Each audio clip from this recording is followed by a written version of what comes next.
Hello everyone, my name is CDSR. I'm a member of the Safety Council here at the hospital, and today we'll be discussing about the use of non-violent and violent restraint strategies to prevent the use of physical and chemical restraint in our patients who are aggressive, patients who are difficult to deal with, or patients who are potentially violent. According to a 2013 article by Antonysamy, it states that the use of restraint and seclusion does not help in reducing aggression level. It either exacerbates or maintains aggression and violence in the unit.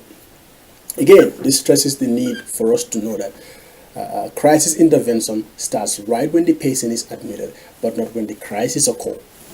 In 2013, a study by Zeller, Rest, and Dundas stated assault rate occurring across psychiatric career is approximately 40%. Again, studies have shown that people who are less experienced, people who have less training, are less likely to recognize situations that might lead to violence.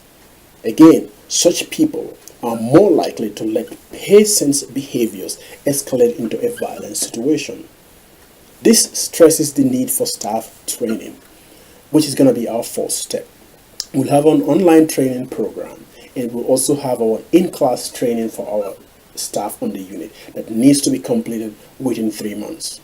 Next, we will set up a care response team, and we'll call it Code Purple. This Code Purple will comprise of a physician, it will comprise of security personnel, it will comprise of a physician assistant, it will comprise of the nursing staff that will help in responding to the Code Purple. Code Purple can also be activated as a form of rapid response at the hospital, and staff can activate this when they see that patients are moving from non-violent situation to a violent situation, or when they need extra resources on the unit. Implementation of the proposed strategies will take place after 3 months. An important strategy that we need to apply is going to be identifying the problem. First, what is causing the patients to behave the way they are behaving? Through physician examinations, through nursing assessment, to find the root cause of their behavior. Next, we'll try to attend to the patient's physiological and safety needs. Does the patients feel safe? Do they feel threatened? Do they want to use the restroom? What is causing them to behave in that way?